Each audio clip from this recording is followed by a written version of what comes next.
Pusiban, Direktur Reserse Kriminal Khusus Polda Lampung. Dalam kesempatan ini kami akan menyampaikan progres daripada proses penyidikan terhadap kasus tindak pidana informasi transaksi elektronik. Gak apa-apa.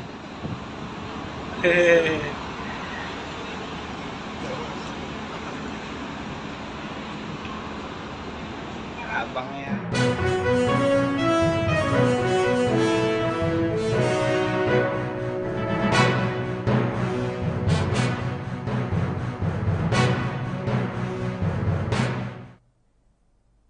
Selamat malam Tribuners, jumpa lagi bersama dengan saya Mutiara dalam tayangan Berita Lampung terkini di Tribun Lampung. Kami akan menyajikan informasi menarik dan terkini untuk Anda dari berbagai daerah di Provinsi Lampung.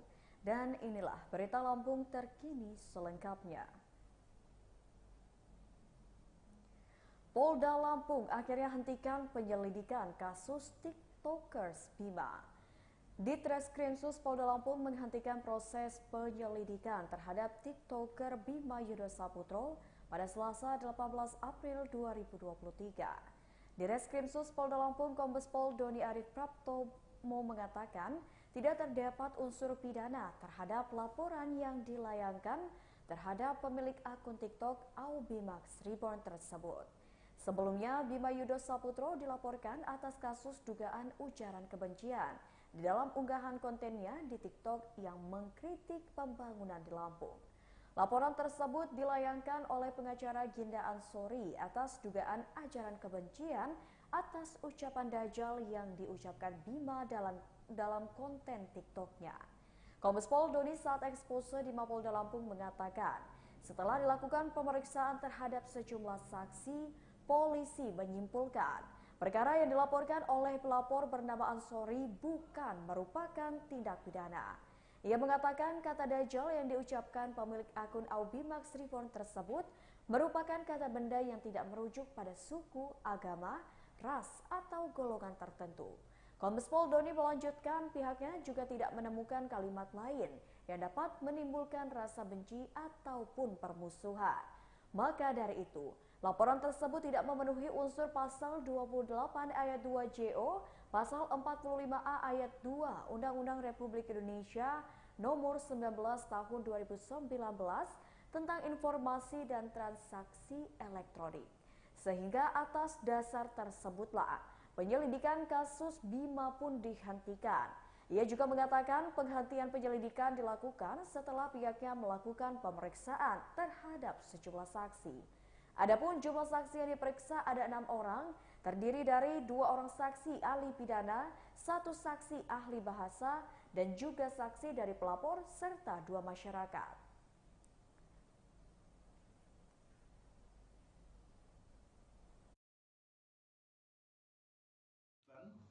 Direktur Reserse Kriminal Khusus Polda Lampung. Dalam kesempatan ini kami akan menyampaikan progres daripada proses penyidikan terhadap kasus tindak pidana informasi transaksi elektronik sebagaimana kasus yang saat ini telah menjadi viral. Dan dalam hal ini Kepolisian Daerah Lampung akan melakukan suatu proses daripada proses hukum itu ya secara transparansi berkeadilan. Sebagaimana kita ketahui adanya yang sempat viral di sosial media di salah satu akun TikTok, dan tentunya ini menjadi perhatian publik. Dan dengan respon cepat Kepolisian Daerah Lampung dalam hal ini tentunya untuk memelihara keamanan dan ketertiban masyarakat dan kondusivitas dalam kita saat ini tengah umat muslim tengah menjalani ibadah puasa di bulan suci Ramadan ini. Baik rekan-rekan, dalam kesempatan ini Bapak Dirkrimsus Polda Lampung, Pak Kombes Doni tentunya akan menyampaikan update terkini dari kasus yang kami terima, baik itu pengaduan, surat pengaduan dan laporan polisi yang sudah kami terima. Dan pada kesempatan ini, mari kita dengar bersama-sama bagaimana perkembangan dari hasil proses penyelidikan yang dilakukan oleh tim penyidik Direktur Reserse Kriminal Khusus Polda Lampung. Untuk waktu dan tempat dipersilakan kepada Ditkrimsus Polda Lampung untuk menyampaikannya. Kami persilakan kepada Pak Kombes Doni. Baik, terima kasih Pak Kabid Humas, rekan-rekan pers yang saya hormati. Assalamualaikum warahmatullahi wabarakatuh. Selamat siang, salam sejahtera kepada sekalian. Sebagaimana tadi disampaikan oleh Pak Kabid Humas, memang betul bahwasannya kami dari Direktorat Krimsus Polda Lampung dalam hal ini Cyber ini sedang menangani atau telah menangani sebuah laporan polisi yang mana laporan ini dilaporkan pada tanggal 9 April 2023. Ya. Laporan ini dilaporkan oleh salah seorang warga masyarakat Kota Bandar Lampung yang melaporkan adanya akun TikTok, ya, yang atas nama akun TikToknya itu @abimax_reborn, ya. Sementara terlapornya ini adalah saudara B yang saat ini sedang berada di Australia. Ya. Atas dasar laporan polisi tersebut, kemudian kami dari Direktorat Krimsus Polda Lampung dalam hal ini Cyber ini melakukan penanganan tidak lanjut atas laporan polisi, yaitu dengan melakukan penyelidikan. Kemudian penyelidikan yang kami lakukan itu kami telah melakukan klarifikasi atau memberikan keterangan terhadap 6 orang saksi yang terdiri dari 3 saksi masyarakat termasuk juga pelapor.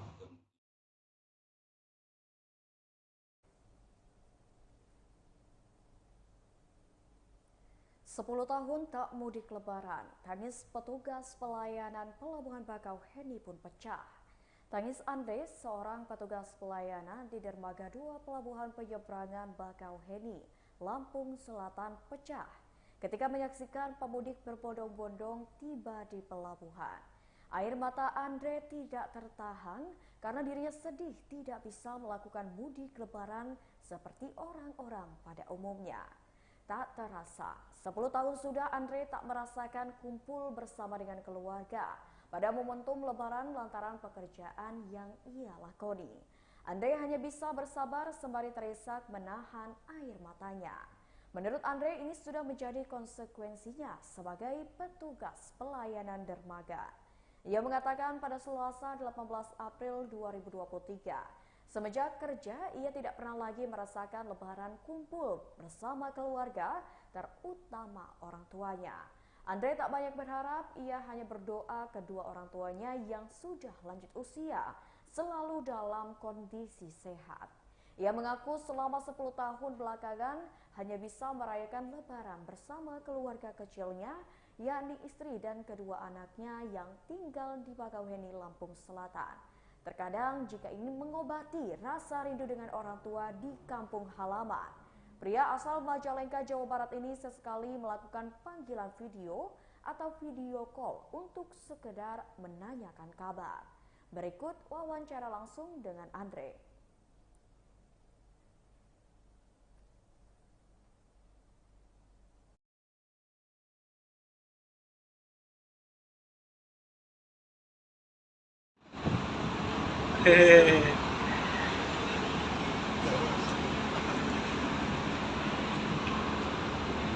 Abangnya sedih bang ya, nggak bisa pulang bang ya. Udah 10 tahun nggak kumpul. Tapi orang tua masih ada bang ya? Masih. Oh ya, jadi petugas di kapal nih, abangnya.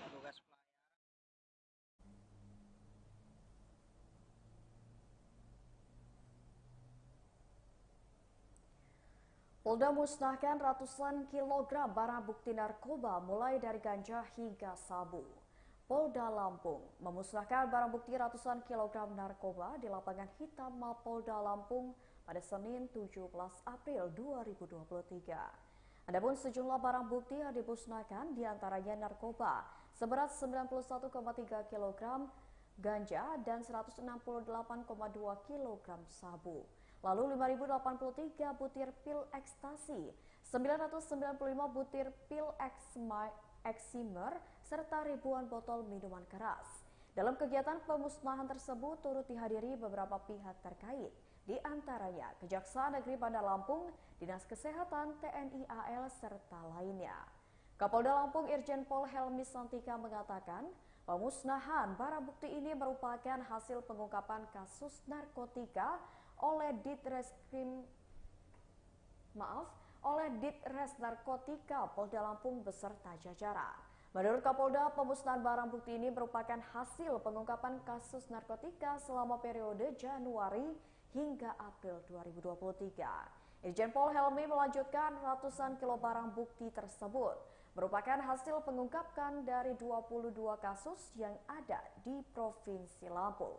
Dari 22 kasus itulah Polda Lampung berhasil mengamankan tersangka sebanyak 31 orang. Helmi mengatakan bahwa pemusnahan tersebut telah mendapatkan surat persetujuan dari Kejaksaan Negeri, diantaranya Kejari Bandar Lampung, Kejari Lampung Selatan, Pesawaran, dan Waikanan. Adapun ratusan kilogram barang haram yang dimusnahkan tersebut diperkirakan nilainya mencapai lebih dari 254 miliar rupiah. Estimasi nilai ekonomis dari barang bukti yang dimusnahkan adalah sebesar 254 miliar 162 juta 330 ribu rupiah. Jumlah tersebut dengan asumsi bahwa 1 kilogram ganja bernilai 2 juta rupiah dan 1 kilogram sabu bernilai 1,5 miliar rupiah. Sedangkan ekstasi diasumsikan adalah Rp300.000 per butir dan eksimer bernilai Rp50.000 per butir. Pemusnahan barang bukti sabu, eksimer, dan ekstasi dengan cara di blender. Pemusnahan dilakukan dengan memasukkan barang bukti sabu, eksimer, dan ekstasi ke dalam wadah yang dicampur cairan kimia lalu di blender.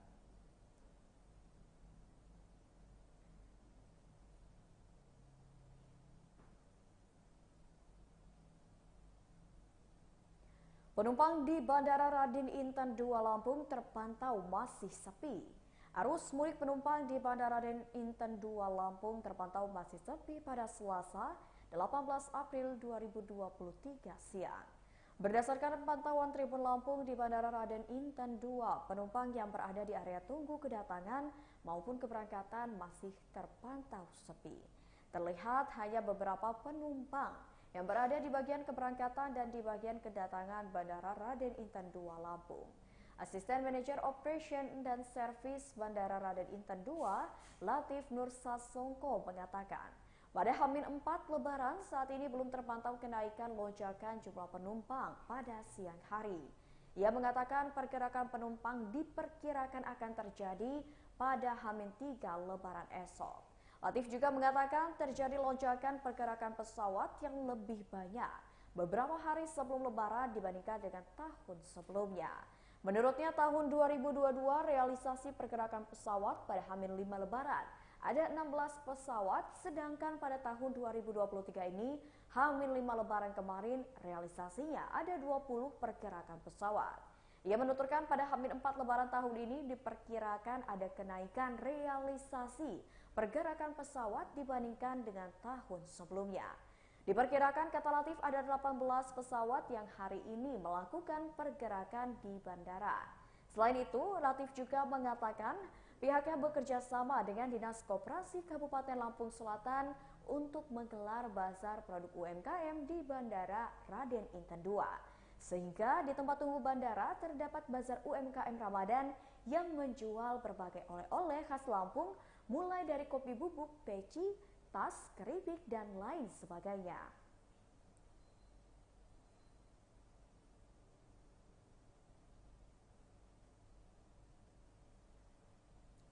Tinjau jalan rusak, Wali Kota Metro tambal jalan berlubang dengan bebatuan.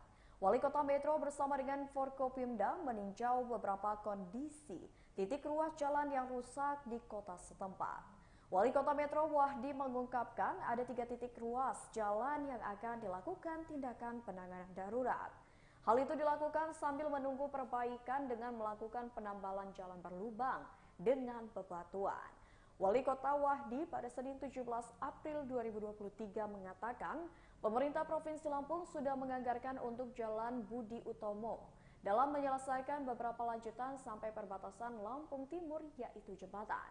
Kemudian Jalan Patimura juga akan diselesaikan pada bulan Mei dan beberapa titik jalan Brigjen Katamso termasuk jalan kota. Ia mengaku perbaikan jalan akan mulai dilakukan pada akhir bulan Mei. Ia pun berharap pada akhir tahun ini infrastruktur jalan di Kota Metro bisa segera diperbaiki. Sementara itu, Kepala PUTR Kota Metro Robi Saputra menjelaskan, dari bulan Maret hingga awal April, pemerintah Kota Metro sedang melakukan perencanaan teknis terhadap jalan lingkungan di Kota Metro.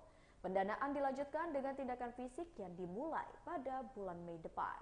Robi menjelaskan, Dinas PUTR Kota Metro sedang melakukan penanganan sementara beberapa ruas jalan dengan penimbunan untuk mendukung arus mudik Lebaran. Di antaranya di Jalan Patimura, Jalan WR Supratman, dan Jalan Budi Utomo. Selanjutnya pada bulan Mei, PUTR Kota Metro akan melakukan perbaikan jalan lingkungan yang diperkirakan sebanyak 107 titik ruas. Diketahui pemerintah Kota Metro kembali mendapatkan alokasi anggaran perbaikan infrastruktur sebesar 90 miliar rupiah, di mana dari jumlah tersebut 50 miliar rupiah dialokasikan untuk perbaikan jalan.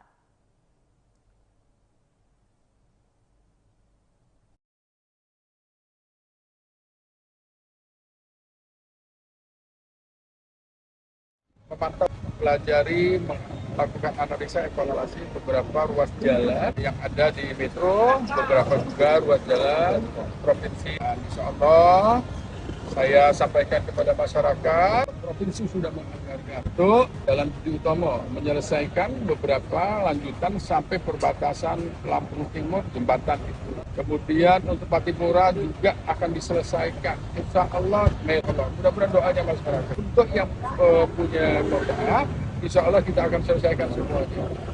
Mudah-mudahan saya mengucapkan terima kasih sekali lagi kepada masyarakat yang sudah berperan kemarin bergotong royong, ya. Itu sangat berarti buat saya. Saya bersama Bapak Wakil Wali Kota, bersama aparatur yang ada pemerintahan ini yang kita memang harus lakukan.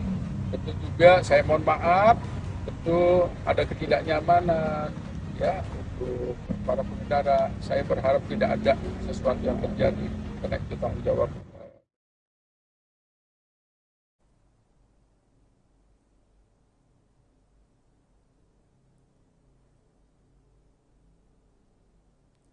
Promo Ramadan Special Sale di Sogo Branded Store ada diskon hingga 50%. Sogo Branded Store yang ada di Jalan Raden Intan nomor 99 Bandar Lampung menghadirkan promo bertajuk Ramadan Special Sale yang berlangsung pada tanggal 19 hingga 21 April 2023. Owner Sogo Branded Store Sofyan Lim mengatakan, di promo ini Louis, Cardinal, dan Emba diskon hingga 50%. MG, Gabriel, dan Yus diskon hingga 30%, Rock Show dan Wrangler diskon 20%. Menurut Sofyan, pada Selasa 18 April 2023, untuk Levi's dan Lea diskon 10%. Selain diskon, ada juga hadiah langsung yakni topi atau tote bag jika belanja Cardinal minimal Rp800.000. Hadiah langsung travel bag Cardinal jika belanja minimal 1,5 juta rupiah. Lalu ada hadiah langsung custom charger jika belanja Levi's minimal 1 juta rupiah. Belanja Levi's minimal 1 juta rupiah akan mendapatkan hadiah langsung berupa sandal. Kemudian belanja Levi's minimal Rp500.000 akan mendapatkan shawl. Belanja Wrangler minimal 1 juta rupiah akan mendapatkan sling bag. Untuk informasi selanjutnya mengenai promo dan produk Sogo Branded Store, bisa langsung lihat di media sosial Instagram @sogo_brandedstore.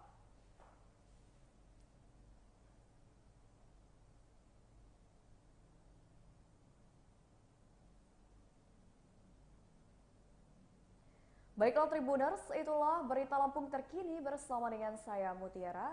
Jangan lupa untuk selalu menyaksikan tayangan informatif dan menarik lainnya hanya di YouTube Tribun Lampung News Video, YouTube Tribun Lampung Official, Facebook Tribun Lampung, Instagram @tribunlampung, dan TikTok @tribunlampung setiap harinya. Saya Mutiara, mohon pamit undur diri. Selamat malam dan sampai jumpa.